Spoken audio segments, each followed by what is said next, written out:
Good morning, everyone, and welcome to the webinar on 7 tips to engage your audience to ensure your presentation is not boring.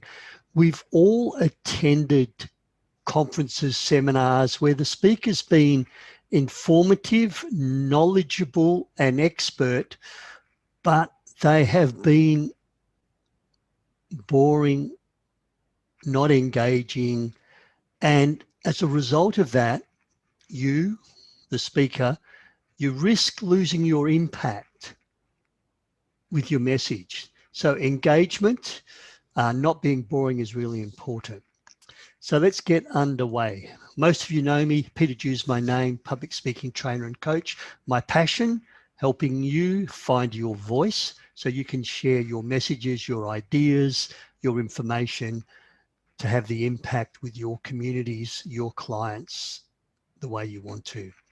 Ask questions as we go. I've got the chat box open, comments, do take notes and think and apply. So as you move forward, are you going to use any of the tips I'm sharing with you today to maybe just elevate your next presentation, make it a bit more engaging, make it a little bit more interactive and connection. So do participate via the chat box.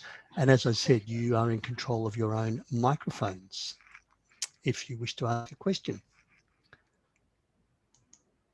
So there are no boring topics, only boring presenters, according to David Ellis Jones, who was a public speaking trainer, speechwriter, passed away in the UK. So he used to write a lot of speeches for some of the politicians within England. No boring topics. One might disagree with that. We've heard a few elections, but only boring presenters. So what are some things we can do to avoid being a boring presenter and be more engaging with our audiences? The 7 tips. Don't read from your script. Don't read from your PowerPoint slides. Involve the audience, ask them some questions, get them to do something. Be passionate about what you're talking about. Let that passion come through. Stories are engaging. Stories are influential. Stories cause emotional impact.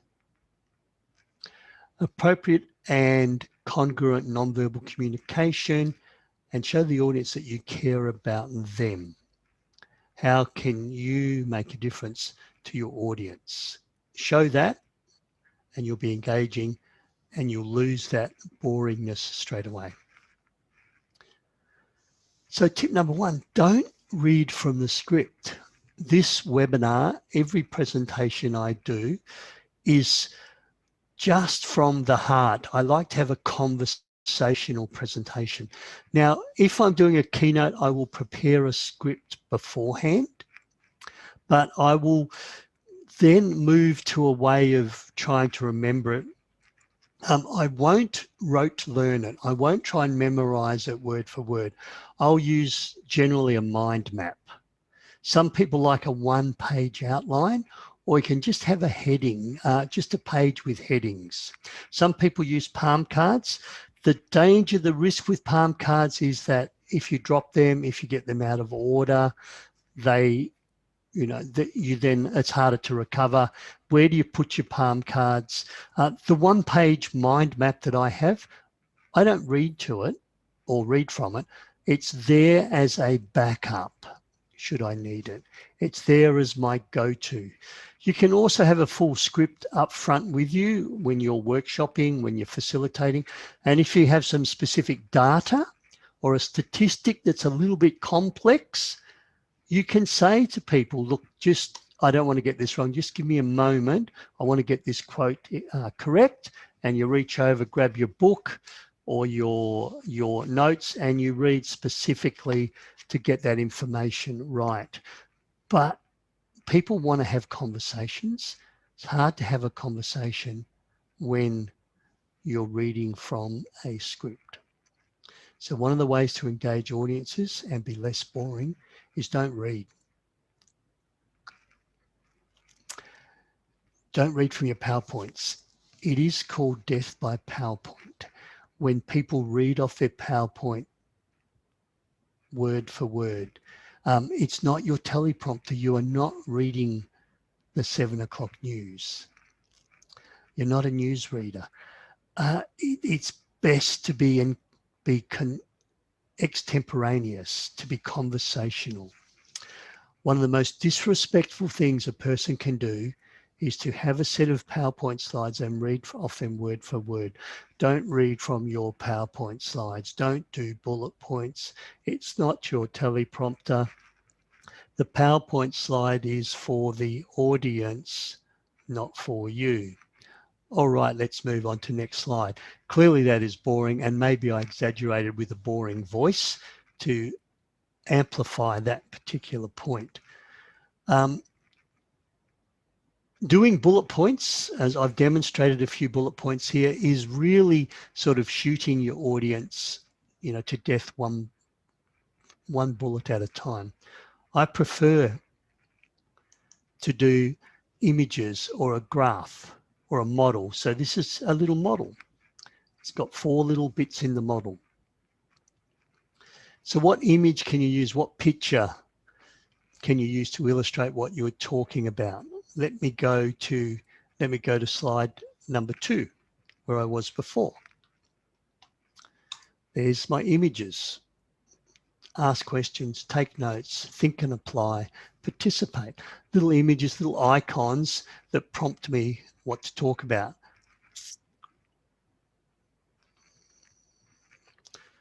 Don't read from the script, someone reading books, just a picture. Another little model, just three boxes in that model. So don't do death by PowerPoint. Don't read from your PowerPoint slides. Use PowerPoint to do a graph, an image, maybe a quotation. Remember the quotation I opened with, there's no boring topics, just boring speakers. That's what I use PowerPoint slide. With virtual presentations, the PowerPoint slide is probably a little bit more important than a face-to-face because you don't get the full engagement of my nonverbal communication. I can go to a flip chart if I need to, and in a face-to-face workshop, I will use a flip chart quite frequently, and that enables me to spontaneously deconstruct a model, an issue that someone in the audience raises. I can do that with you as well. You're probably aware I just do a new share, and I go to the whiteboard and I share that with you, and you should now be looking at a whiteboard, and I could mind map, I could do a model. So we'll just go back.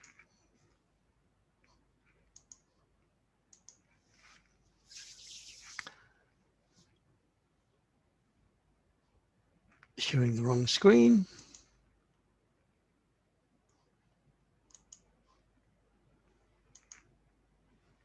All right.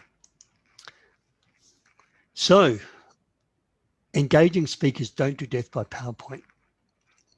They use it as an audio visual aid. The other thing you can do with PowerPoint is less so in the virtual world, but also in the virtual world. We did a workshop yesterday with social work students on how to get a job. And in a live presentation, when you're using PowerPoint, if you hit the B button on your laptop or you have a clicker, the PowerPoint slide goes black. You don't see me, you don't see anything. That's in face-to-face. And to bring that PowerPoint slide back, I just hit B again. In the virtual world, you just stop, share. So now all you're seeing is the people, and hopefully you've got me on the bigger image, the view that pins the speaker, and you have a bigger image. So now when I'm talking, you're looking at me, you're not distracted by the PowerPoint image. So that's the equivalent of the B button or blacking the slide for PowerPoint during a virtual presentation. It's available with Teams, it's available with GoToWebinar. Back to PowerPoint. Involve the audience. If you want to be engaging and not boring, engage the audience. So I'm going to pause for a moment in the chat box, what are some ways that you can engage the audience? What are some strategies you can use to engage the audience? Ask questions. Give them feedback. Is this making sense? Ask the person to talk to the person next to you. How would you handle this situation? Eye contact. Use the person's name. I was at a workshop earlier this week and I noticed someone was zoning out, so maybe I was a little bit boring. I turned to them and I said, so Stephen, what do you think? And Stephen went, oh, sorry, can you repeat the question? Just zoned out for that little moment. So here's a little model that you may have seen before. It's called Tell, Show, Ask, Share. Tell people some information. So I'm talking to you right now. That's the auditory means of communication. Show a PowerPoint slide, show an image, give someone a handout, give them something to pass around. Really good book, a really good book on habits, service habits. Just pass it around and have a look. Go to your flip chart, do something on your flip chart. Less talking, now showing. Ask, does this make sense to you? How would you deal with this situation if you had a client that was struggling in the same way? When you do a virtual presentation, do you acknowledge the traditional landowners? How do you do that when you know there's people all around Australia?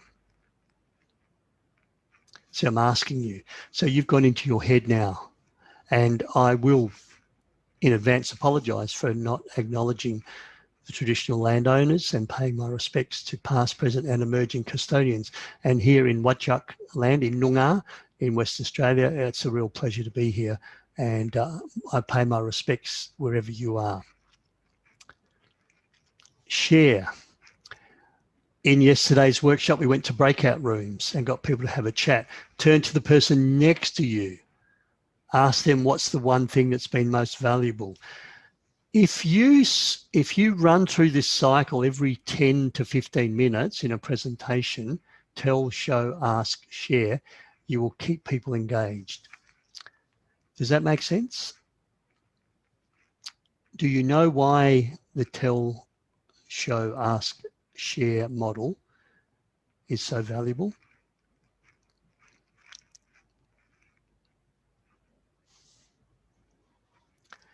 Some of your audience are auditory learners. Some of your audience are visual learners. Some are kinesthetic. And some are whole brain learners. This also moves through the different learning styles. So those that are zoning out at the images and are listening to your words, they need to tell. Those that are just want to do it, want to feel it, want to have a chat, want to share what's going with them, are just waiting for them to ask a question or to turn to the person next to you and have a chat. A person who I've done a lot of workshops with, his name is Alan Parker, a behavioural psychologist, an expert.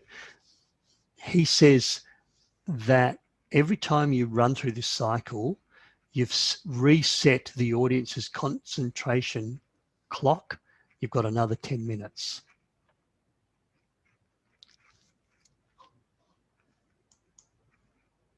Be passionate and excited about your topic. The passion needs to come through. The passion almost needs to seep out of your skin, out of your pores. You need to kind of walk, talk, breathe your topic, even your boring topics. So public speaking is not everyone's most exciting topic. I love public speaking. I love to help people find their voice. My passion for what I do comes through in my workshops according to my audience. Steve Jobs said, what makes your heart sing? And if you're in a job that doesn't make your heart sing, or you're in a job where the message is a little bit dry, then you may need to tap into some other passionate source, some other emotional source that will lead you to a state that shows that you care, the passion comes through. And it's not just passion about the topic, it's passion for your audience.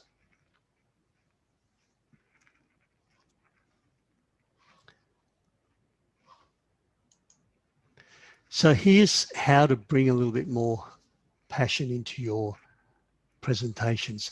It's my little acronym. It's called Communicate with Care. And it's just a little checklist. Just check in with yourself. Do I believe in this message? Conviction. Do I believe in what I'm saying? Am I 100% congruent? The conviction. There's a saying in marketing terms, the first sale must be to yourself. When I tell people everyone can overcome their fear of public speaking, I can help you find your voice. I can show you how to have powerful messages. I need to believe that. And part of my conviction comes from my own journey. The attitude needs to be that I want to be there. I'm not just, sorry, I'll just look at my watch. Oh, ho hum. Yeah, another 15 minutes to go and then we'll be done. My attitude needs to be, I want to be there. I want to make a difference in your lives. I want to make a difference in my audience's lives. I want to help you move to a different place. This afternoon, I'm flying up to Rio Tinto, and I talk about responsibility. So when you get before an audience to speak, you have a responsibility. You can change someone's life. Rio Tinto has a big focus on safety, and the cost of something going wrong on a mine site can be someone is badly injured, loses a limb, or worse, loses their life. So when you're running a safety message, a pre-start meeting, you've got some responsibility. I have responsibility to you today. You've invested your time to be here. I've got a responsibility to care about you, to be engaging on the topic I want to share with you. So the right energy. When you walk to a room, you need to be the most energized person in the room. I need to show energy. I don't want to be too high. I don't want to jump up and down and punch my fists into the air, but also I don't want to come in too low and too boring and too monotone in my voice. And at 6 a.m. in the morning, when you're doing a pre-start on a mine site, there is that temptation to come in at that energy level. So that's my little model, communicate with care. This just makes sure that your passion comes through. What if you don't really have conviction in your message? Then it's a tough ask for you to sell this change process, to sell this new message, when really you're saying to yourself, well, this seems a bit silly. I don't believe this is the right way. This is a little bit crazy.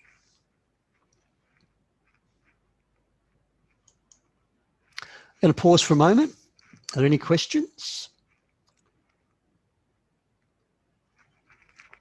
Type in the chat box, open up your microphone. Any questions on the first 4 strategies?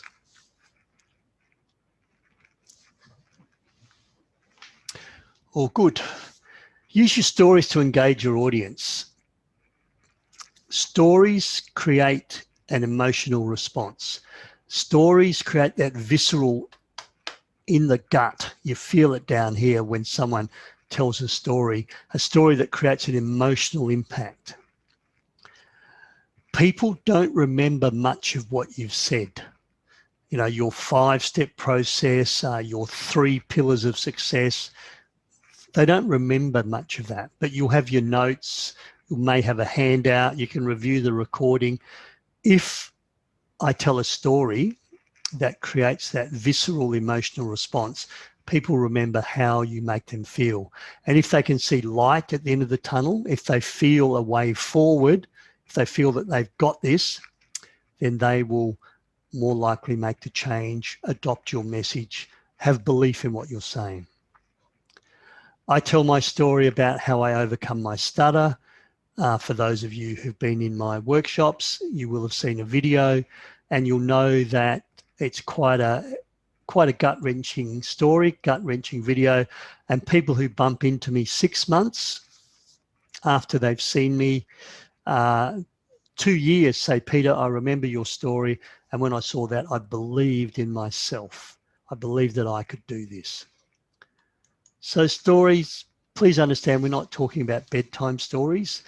And you need to have a point within your story, and the point needs to have a benefit or a value to your audience. So these are business stories. They're not bedtime stories.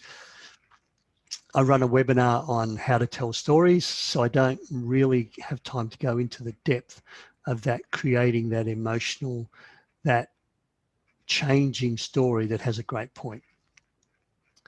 So become good at telling stories.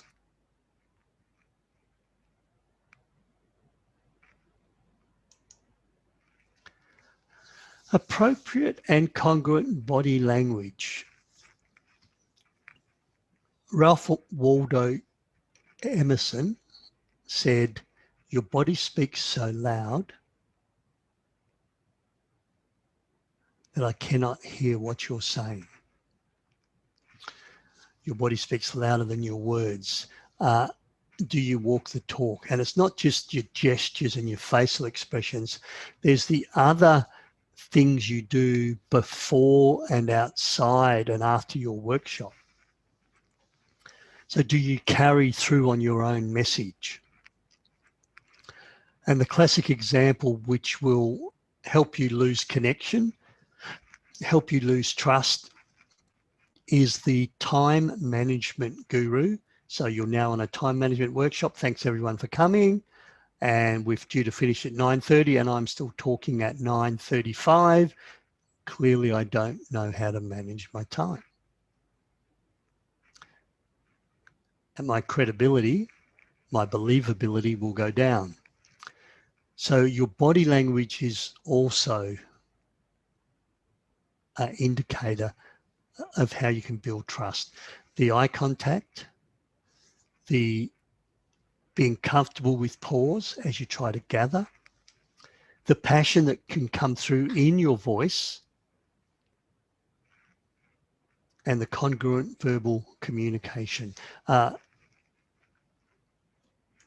So avoid the passive fig leaf on the left, the aggressive hands on hips, the closed, the sergeant major behind the back, the fingers apart, pushing back. As I say to you, look, trust me, moving forward, but my gesture is moving back and it's not congruent with what I'm saying. Are you aware of what your nonverbal communication says about you when you walk on stage, when you front up to a virtual meeting? We had 37 on the training workshop yesterday, Get the Job, for new graduate social workers, and the level of light, the level of dress, the level of distraction in the background, you know, a full kitchen shelf, and I was looking at the Vegemite, the salt and the pepper, and I think there's some Hungarian, the paprika there as well.